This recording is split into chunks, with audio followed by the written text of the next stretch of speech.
कहते हैं बहुत सख्त है वो, वक्त उसे भी रुला देता है।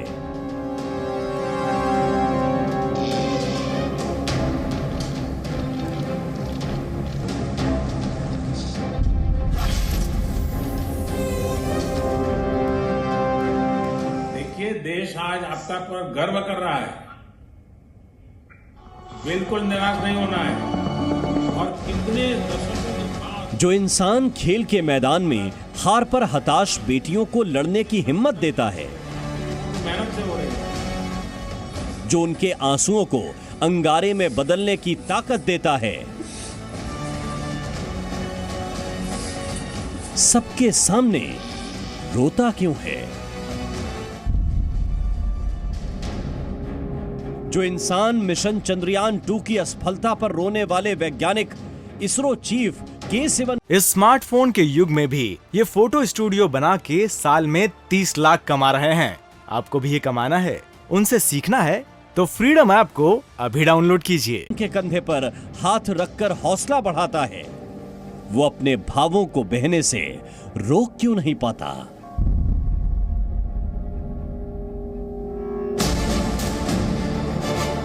जिसकी छवि एक सख्त प्रशासक की है, ताकतवर नेता की है, जो राजनीति और कूटनीति के मैदान में अपने विरोधियों के लिए कठोर है, उसका गला क्यों भर जाता है?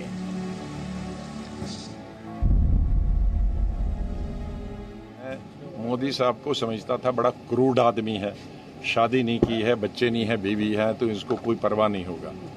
लेकिन कम से कम इंसानियत तो उसने दिखाई। जम्मू कश्मीर के पूर्व मुख्यमंत्री गुलाम नबी आजाद अकेले ऐसे नहीं हैं जिनकी प्रधानमंत्री नरेंद्र मोदी के बारे में ऐसी राय थी। साल 2014 में लोकसभा चुनाव के नतीजे आने तक मोदी देश के घर घर में जा चुके थे। बच्चा बच्चा मोदी के नाम से वाकिफ था। चुनाव प्रचार के दौरान उनकी इमेज एक ऐसे नेता की बनी जो सपने दिखाता है, उम्मीदें जगाता है, जो दबाव में बिखरता नहीं और मुश्किलों से घबराता नहीं। उस वक्त आप अगर किसी से कहते कि मोदी भी रोते हैं तो शायद उन्हें यकीन नहीं होता और वो आपकी बातों पर हंसने लगते। लेकिन 20 मई 2014 को पहली बार देश ने नरेंद्र मोदी को रोते हुए देखा। आडवाणी जी ने एक शब्द प्रयोग किया। मैं आडवाणी जी से प्रार्थना करता हूं कि वो शब्द उपयोग न करें। उन्होंने कहा, नरेंद्र भाई ने कृपा की।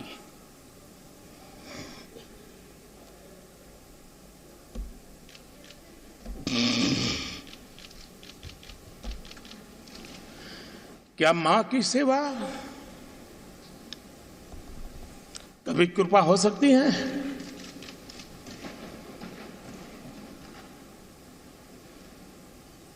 कतई नहीं हो सकती।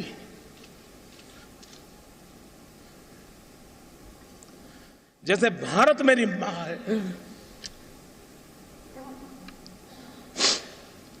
वैसे ही भाजपा भी मेरी मां है।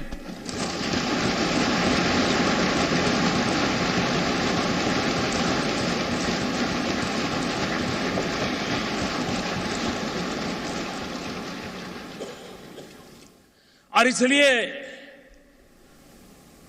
बेटा कभी मां पे कृपा नहीं कर सकता। बेटा सिर्फ समर्पित भाव से मां की सेवा करता है। जिन आंखों में नए भारत के सपने थे, उन आंखों से आंसू बह रहे थे। देश के लिए ये नया अनुभव था और उनके लिए भी जो संसद के सेंट्रल हॉल में भारतीय जनता पार्टी के संसदीय दल का नेता चुने जाने के बाद नरेंद्र मोदी का पहला भाषण सुन रहे थे। और रोने की वजह उनके राजनीतिक गुरु लाल कृष्ण आडवाणी के भाषण का ये अंश था। ऐसे ऐतिहासिक प्रसंगों के द्वारा गुजरना ये भी भारतीय जनता पार्टी और नरेंद्र भाई मोदी की कृपा है कि उन्होंने हमको इसके द्वारा गुजरने का ये अवसर दिया है। कितनी बार हमने देखा पार्लियामेंट में ही उन्होंने आंसू निकाल दिया था जब उन्होंने कहा था मेरी सरकार गरीबों के लिए, मजदूरों के लिए समर्पित होगी। कितनी बार हमने उनको देखा जब गरीब और जो मजदूर और इस तरह के लोगों के लिए, पुअर हैव नॉट्स के लिए जब वो बात करते थे तो उनकी आंखें नम हो जाती थी। 21 मई 2014 को यानी पहली बार प्रधानमंत्री पद की शपथ लेने से 5 दिन पहले मोदी को फेयरवेल देने के लिए गुजरात विधानसभा में विशेष सत्र बुलाया गया और इस दौरान बोलते वक्त उनका गला भर आया। जिस गुजरात मॉडल की बदौलत उन्होंने देश जीता, जिस गुजरात को मुख्यमंत्री के रूप में उन्होंने लगातार 13 साल दिए, उस गुजरात से विदा लेना भावुक क्षण था। चौथी हमारी टर्म है, काम करता करता क्या कोई क्षति रही हो, क्या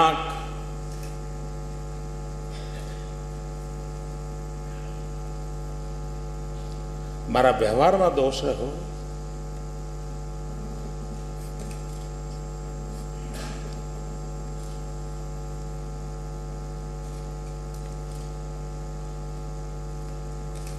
કોઈ ઉણપ રહી હોય, વર્તમાનમાં જે બેઠા છે તે અને અગાઉ જે આ સદનમાં હતા તે જાણે અજાણે કોઈ પણ એવી ઉણપ રહી હોય તો આ પણ છે મિચ્છામી દુક્કડમની।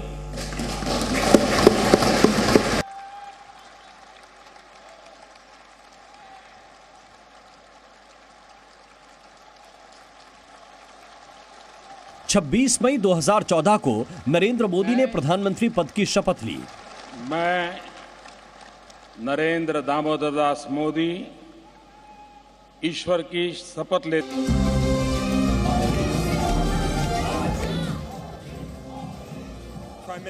और 1 साल 4 महीने 1 दिन बाद वो अमेरिका के कैलिफोर्निया में फेसबुक के मालिक मार्क जकरबर्ग को इंटरव्यू दे रहे थे। जकरबर्ग ने उनकी मां के बारे में सवाल पूछा, जिसका जवाब देते हुए मोदी रो पड़े। कैसे गुजारा करना। अब जब हम छोटे थे तो हमारा गुजारा करने के लिए वे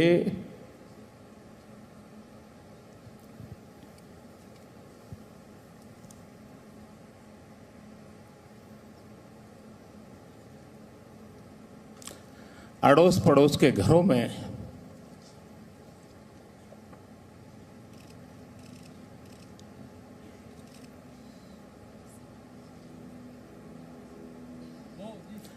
बर्तन साफ करना, पानी भरना,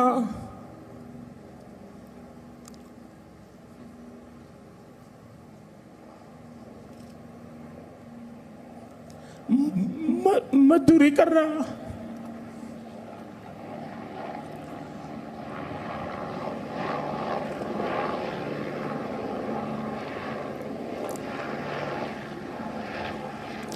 आप कल्पना कर सकते हैं कि एक मां ने अपने बच्चों को बड़ा करने के लिए कितना कष्ट उठाया होगा। प्रधानमंत्री बचपन के दिन और मां हीराबेन के संघर्षों को याद कर रो रहे थे। वहां मौजूद हर कोई भावुक था। उन दिनों दुनिया भारत के नए प्रधानमंत्री को समझने की कोशिश कर रही थी।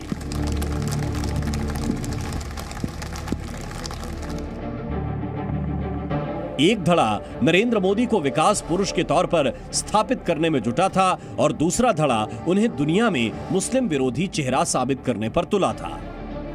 भारत में मुख्य विपक्षी दल कांग्रेस के कई नेताओं ने मोदी की भावुकता का मजाक उड़ाया।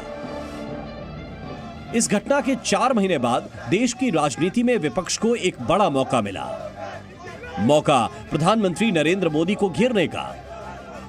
17 जनवरी 2016 को हैदराबाद सेंट्रल यूनिवर्सिटी में पढ़ने वाले दलित छात्र रोहित वेमुला की आत्महत्या पर राजनीति होने लगी। रोहित की मौत के 5 दिन बाद प्रधानमंत्री नरेंद्र मोदी पहली बार लखनऊ में बाबा साहेब भीमराव अंबेडकर यूनिवर्सिटी के दीक्षांत समारोह के दौरान रोहित वेमुला को याद कर भावुक हो गए। जब ये खबर मिलती है कि मेरे ही देश के एक नौजवान बेटे रोहित को आत्महत्या करने के लिए मजबूर होना पड़ा, उसके परिवार पर क्या बीती होगी। मां भारती ने अपना एक लाल खोया। कारण अपनी जगह पर होंगे, राजनीति अपनी जगह पर होगा, लेकिन सच्चाई यह है कि मां ने एक लाल खोया। 8 नवंबर इसी साल के अंत में प्रधानमंत्री ने नोटबंदी का फैसला किया। 8 नवंबर 2016 को रात 8 बजे ऐलान हुआ और इस तरह भ्रष्टाचार के खिलाफ अभियान के नाम पर 500 और 1000 रुपए के नोट बंद कर दिए गए। पूरा देश बैंक और एटीएम के आगे अपने ही पैसे निकालने के लिए 52 दिनों तक कतार में खड़ा रहा। देश की जनता के सब्र का बांध नोटबंदी के पहले हफ्ते में ही टूटने लगा था। लेकिन 13 नवंबर 2016 को गोवा में प्रधानमंत्री नरेंद्र मोदी की एक भावुक अपील ने 130 करोड़ लोगों को झकझोर दिया। मेरे देशवासियों, मेरे घर, परिवार,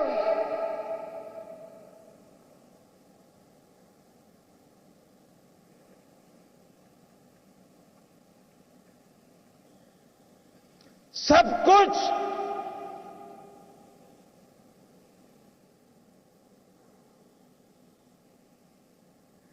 देश के लिए छोड़ा है।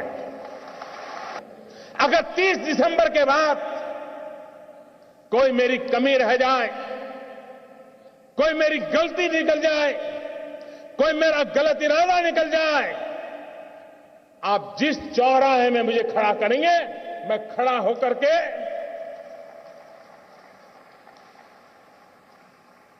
देश जो सजा करेगा वो सजा भुगतने के लिए तैयार हूं।